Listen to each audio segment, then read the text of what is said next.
Man, I am certainly excited. We are getting some more High Elf content, and today we're going to run through what I believe are 10 guaranteed changes we'll get, but not just those changes. People wanted a bit more of my interpretation of events with this particular video. We're not just going to run down what we think the content will contain. I'm also going to provide suggestions on how it should be implemented and how the new systems should interact with each other by addressing the current issues with the present system and the new additions and what those could change. The suggestions I'm putting forward are also somewhat predictions because they will fall in line with the structure and organization of the more recent reworks Creative Assembly have implemented. But color me guilty, this is also somewhat of a wish list of what I believe the rework should do for High Elves to make them just stand out and just play a lot more lore friendly as well as a lot more interestingly. So let's kick off with point number one. I will make this very short and succinct because I did an entire video on it, but the new Lord and units will primarily be Lord Aislinn with the Merworm. I now have been convinced, thank you for everyone commenting, the Merworm has a tabletop model, and of course Games Workshop will be wanting them to peddle that, so the centerpiece model will be the Merworm, but we will also gain Skycutters as a flying chariot. Caradhran riding his Frost Phoenix will be the legendary hero, as well as bolstering your units with the Anointed of Anarion.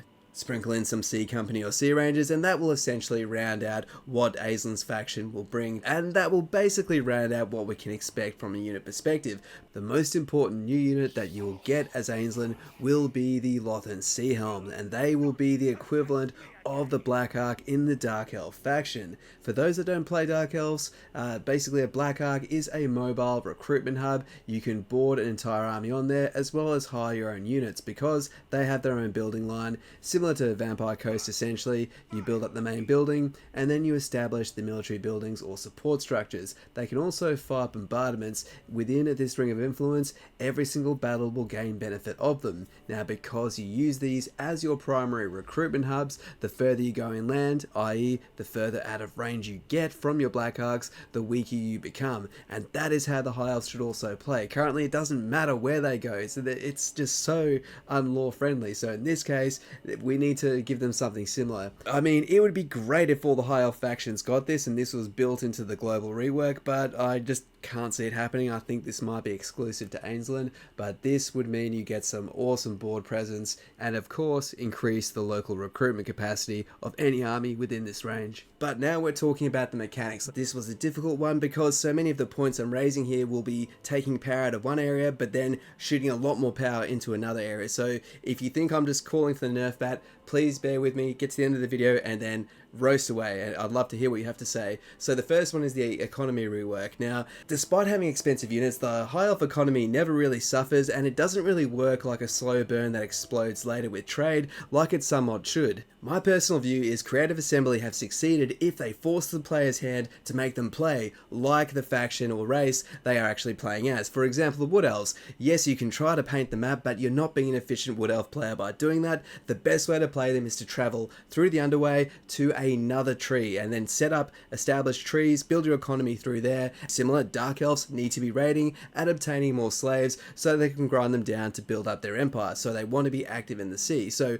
we can see here the other Elven factions are played very lore friendly with their rules. The High Elves utterly fail at this because they gain no bonuses essentially for hanging near the coast. They gain basically just as much from being a landlocked empire as they do by being near the coast. The Dark Elves lose a lot from not being near the coast because they move out of the recruitment range of their Black Arks, and most advanced Dark Elf players will do nearly all their recruiting through their Black Arks. So we need to make the High Elves work in a similar vein. So you're going to have to bear with me here. So the first step is they will need to actually lower the amount of gold that they get from the land-locked buildings. Trust me, they're going to get a lot more gold through the other means mentioned in this video.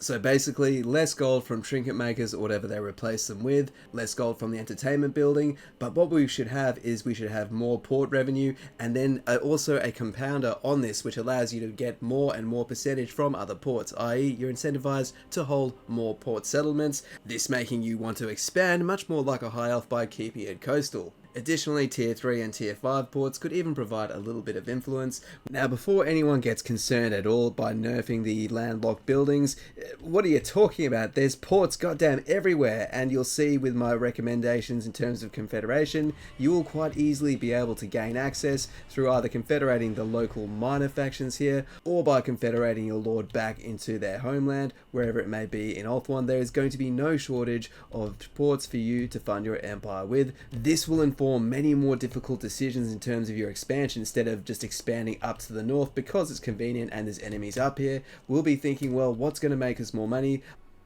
Our next mechanic is going to take a leaf out of the Vampire Coast book, and it is called the Trading Quarters. What I would like the High Elves to gain is something that allows you to build basically the equivalent of a pirate cove underneath an existing settlement. But here's the twist: this won't be built underneath an enemy building, it will be built under either a friendly or a neutral, someone who you have established a trading agreement with. This is very similar to how the Venetians in real life used to throw their weight around. For example, they had basically their own quarters in even massive cities like Constantinople, and were able to strong arm the locals so much with their pressure and their oppressive trade practices, and that's exactly what the High Elves should be doing as well. So how do we achieve and build these coves? Well, there's a few ways we could do it. We could give the nobles the ability to do it. Instead of taking influence from a port settlement, you would be able to drop a trading quarters. Additionally, defeating an enemy army in this area will give the option to build a trading quarters underneath. The same rule does apply if there's already a building underneath an existing settlement. You can't put it there, so if you're too late, tough luck. But otherwise, you should be able to put these under all the ports that you have trade established with. And this is going to be one of the cornerstone mechanics that makes the High Elves more interesting, is you will want to have trade partners kept alive. Rather than just conquering the entire map, you will decide early on in your campaign, I want the Empire to be strong, I want Bretonia to be strong. These are going to be my friends who are going to be trading with, and using your comparative advantage of what you build well versus what we build well, and that should be what levers the majority of your economy. There should be bonuses that stack on for long trade agreements, for trading certain goods, and I'll dive into another mechanic soon. But let's just focus here on the trade quarters. There will be, of course, a variety of buildings you can choose from, but the primary thing that these will also do is provide influence. You will be incentivized to build trading quarters because these will give you a ton of influence, which will be more usable than it presently is. And this is alone will be the reason why you will want at least 2-3 of these in your empire, and you build them up just like the Dwarven Deeps. And this is now we're starting to taste that flavor of Sea Elves. Another option would be with the allegiance system. Instead of building an outpost, if you're a military or defensive ally, you can build a trading quarters instead. The buildings in the trading quarters would be a huge multiplier to your port settlements, to your trade, as well as provide some extra bonuses to research. This is also another good opportunity for the High Elves to regain their reconnaissance ability through trade that they lost recently, but they can regain it through the trading quarters. Once it reaches tier 2, the host nation of which the trading quarters belongs to should have all of their military and all of their land visible to you.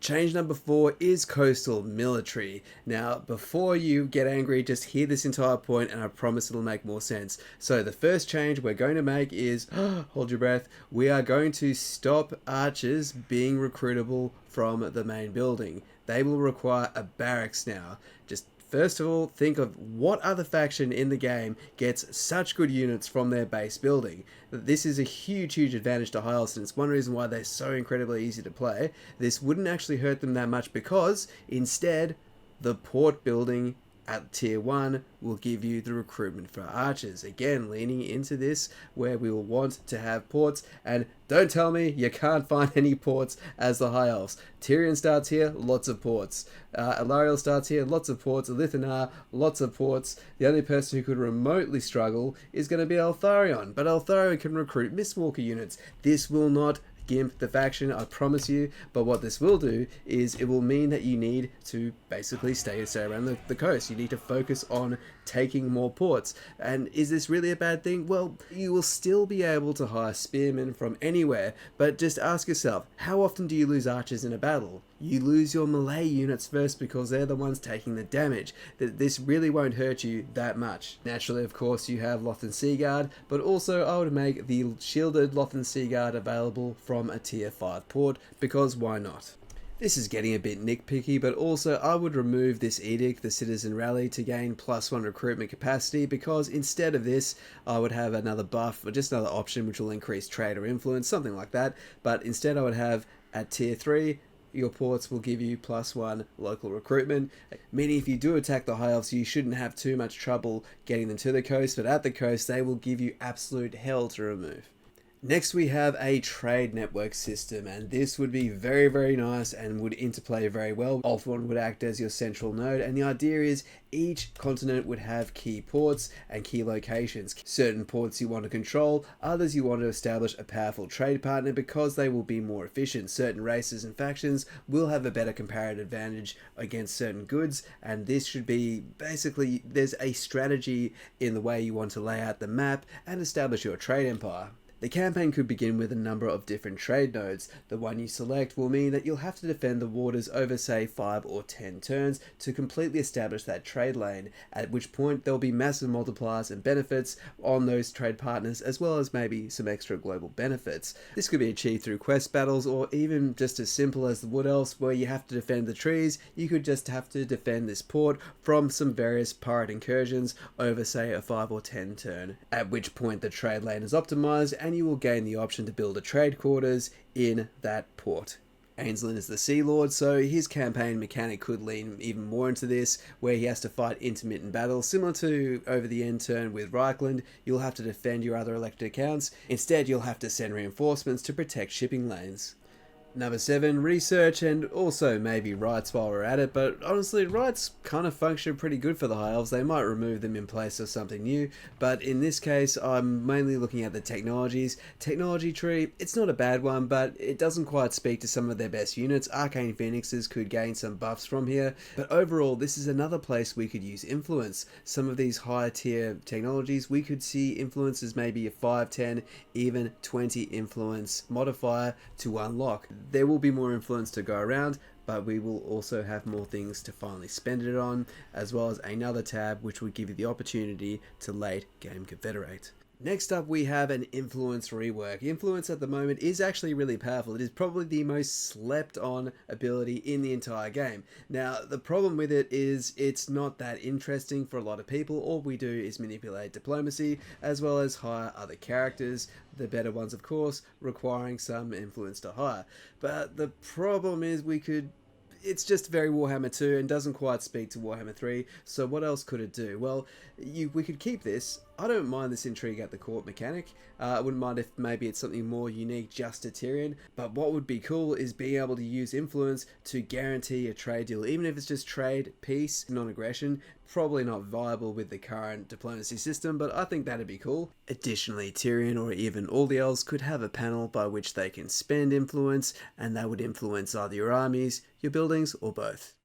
Now, jumping into the faction specifics, kicking off with everyone's favourite first campaign, we have Tyrion, and this is a campaign that it works really well. I love the way Tyrion is structured. He's essentially a beastie duelist, but he really gets his economy by boosting basic spear units, Silver and Guard and basic spears, and also basic archers. This allows you to run a very formidable, low tier and affordable army, bolstered by just a couple of power units. And Tyrion himself is pretty hard to beat in melee, so this makes them a very, very beginner-friendly faction to play on the battlefield, and this will give you the economy to be a bit more forgiving. Overall, Tyrion's strength is, of course, his diplomacy and his ability to confederate all of the High Elves. I do like the way they're leaning into changing legendary lords, where the faction leader, he's the one that confederates everyone super easy. The others are way less focused on confederation, and you might not make all the confederations. I think that's cool, because the problem is, if everyone can confederate everyone, then it will at least do it before the late game, every faction ends up playing the same.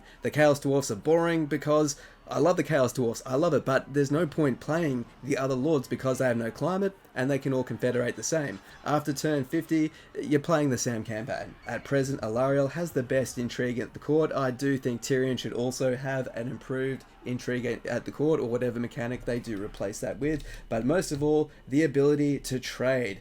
Ulthuan and Ulthuan's power as a trading powerhouse should be what spears and drives this entire campaign. This should be the campaign that teaches you everything there is to know about trade, the different major ports and the bonuses that they give you, and most of all, the strategic depth of this campaign is looking for where you want allies to live, deciding that they have a major port, and these are the ones that you will even sail armies over to defend, to keep them alive, because they will make you more money as a trade partner than just simply sailing out and conquering it. We're acting as the world police, using our very old and experienced armies to sail out and make sure order is the way we define it to be. Tyrion can choose from one of two mutually exclusive skill lines, and I think he should maintain this. The Bloodline of Anarion, if you do want to go on a dark side Tyrion campaign, with of course the more logical choice being the Majesty of Ulthuan, and this is all honestly quite great. I mean, -1 global recruitment, these are all such good benefits to someone who's newer at the game, and of course the benefits to Confederation, that should be his main goal. Alarielle's campaign plays out pretty similar in most cases. You're basically surrounded by allied elves, so you only have the choice but to really move forth and purge this corner here with the dark elves, and then take on Nakari as well. So it's a pretty bog standard routine, which is why I do think that she's more fun to confederate than to actually play first hand, but they could certainly make her more interesting, and they probably should, because she is a paid DLC lord. Now, Defender of Ulthuan, this will change depending on the hold on Ulthuan, but quite honestly, you will have to basically purge this inner ring by default, because you need to move north, so you'll clear the enemy here. The starting Dark Elf faction, it's basically scripted for Tyrion to remove him, so that removes one of the penalties, and then you're basically straight on to getting the next lot of penalties out to increase people's trust in Alarielle. It's not that interesting, and it could certainly be improved. Outside of that, Alarielle is a fantastic legendary lord, primarily because as she goes across the provinces, she leaves this Power of Nature ability, which will sit around for 10 turns, lingering and providing extra 10 growth, an extra +1 influence per turn, and some control, and it also removes any corruption, even though that's not much of a deal in Warhammer 3 currently, but this is fantastic. Such a powerful ability, and later in your campaigns, simply disband her, put her in a brand new province, and then just have her walk around the settlements and provinces there, and you will just chain up so much extra influence and get that new territory back under your control. And the tree creatures is very, very nice. It's nice that she has this flair to her, similar to how Marathi can tap into some of the Slanesh roster. That's great. Honestly, I think all that really needs a tweak is this Defender of Ulthuan mechanic. Next up we have my boy Imrik, and I think he'll definitely benefit and be a lot more interesting because of the changes that we mentioned previously. It's quite nice that he can confederate his way back to Ulthuan, just like we're saying that Teclis should also be able to do, but you should be more incentivized to never ever leave this area as him. The fact you can travel over here and then catch the dragons is freaking stupid. It makes no sense. Why would he ever have left if he can just sit around here fishing with a 6-pack of beer and catch all the dragons? He should have to go down here, but the one extra bit of depth that would make a little bit more sense and give a bit more complexity would be if just one of these regions, you have to maybe say, just take a settlement or win 3 battles in a region, and that will attract the ire of a dragon, and you'll be able to gain that quest to fight at any time. But you should feel like a vagabond who's trying to defend this sea coast, as well as kick some skulls in. That would really make Imrik feel so much more badass, and not like you can actually travel back. You must stick it out here. You must find the dragons, and then and only then are you worthy to come back. Lotharion the Grim, basically the Chad who has the most toys at his disposal thanks to being a DLC faction. He has a lot of fun toys in the way that you can imprison various lords, you can execute them for experience, or of course indoctrinate them. This is just already an incredibly well fleshed out mechanic, and really was in the swing of when they started to evolve Warhammer 2 races, which is why the ones before this point are often feeling a bit more dated. So this whole mechanic is fantastic, honestly. Upgrading the buildings as you build build them with the Warden supplies, it's just fantastic. You get really cool with Mistwalker units. I don't really have too much to say with this. They will likely give it a bit of a tweak, but I'm quite happy with that, and you really are incentivized to basically fly around here and just stomp some heads in. There are some fantastic defeat traits here, which is why you should always dominate in this region of the map and don't go home to rest yet just yet. You start with the second army and you will be able to basically secure your region here, and you are essentially just Richard the Lionheart using your home territory to fund your crusades at the expense of your subjects, but so be it. But the mist, maybe we could just revisit that, the timing on some of these, just to make it better reflect and make better use of the Warden supplies. Next up we have the Edgelord himself, anar, and this is another campaign that's quite beloved, and again it's just a great example of when Creative Assembly hit their stride and just make a faction have so many sub-factions that really do feel different, and this is largely achieved by getting unique traits and unique skill lines, which mean you are incentivized to pick units you otherwise wouldn't pick. As a faction, the Assassins are his unique unit, able to go down with a 100% chance of success when you hunt them down. Currently, every few turns you'll find a target which is marked for death, and this will give you a ton of money and of course influence, very useful for obtaining powerful characters. The further away typically, the more the reward will be. This is just great. Honestly, it makes them play quite different, allows you to explore a lot of the map, and if they do lean more into trade in the rework, more map discovery means more trade partners. I really don't see anything else really need to be done here with anar. His mechanics are excellent, just the rework. Next we have Teclis, and out of all the lords, this guy definitely has the laundry list of requested features. First and foremost, have a Confederation option to be able to confederate and obtain the Silver Tower. You don't need too much, but this would give you a bit of an economic base to be able to fund your war effort down here. Now, everyone hates this starting position because it's so difficult. Sometimes it's because people are playing it wrong. The people try to take this territory here, make a foothold, and recruit from here. Don't do that. Build your armies up here and then ferry them across. Wipe out Kairos, befriend Oxyotl, and then you can focus on going north. Yes, it's a hard campaign, but he should stay here because this is interesting, having their head-to-head premier spellcasters going 1v1. Teclis doesn't need an easier position. Teclis just needs a bit more power as a faction. He as a lord is incredibly powerful. He's got some of the best items in as a set in the entire game, and the skill line is pretty good. But what I would like is Swordmasters of Hoeth. Yes, they're a gimmick unit for the most part.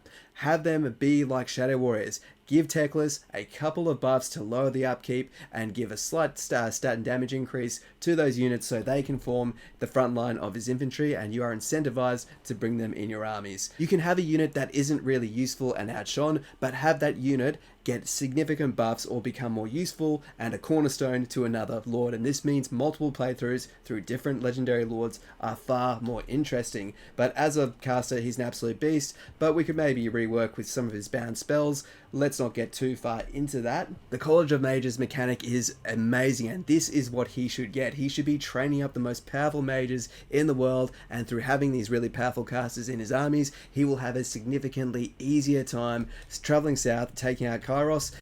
Someone complained about dragons being too hard to use, and they made them way too nimble. Look at how fast the dragon turns, and look how dumb it looks when doing so. Let's compare the eagle. See this? You really see each thrust of wind makes it turn around, and it looks realistic. Look how dumb the dragons move. They just need to slow them down a bit and give them some actual weight. Because yes, they're easy to use, but they look so goddamn stupid. So my wish here is please fix the dragon animations. Oh, at least they won't look like they're doing burnouts on the spot like this. I mean, come on. And number 10, and finally, please don't make them boring. The current lot of power creep has really taken a lot of the interest and intrigue out of some of the newer factions. The Khorne DLC should have been some of the most hard-hitting, literally, but you could win the entire campaign turn 40. There was no discussion, no talk of tactics, no way to improve, and no skill ceiling that just keeps on getting higher. There's no hunger to get better because the campaign wins for you. So please, High Elves are already an S tier faction.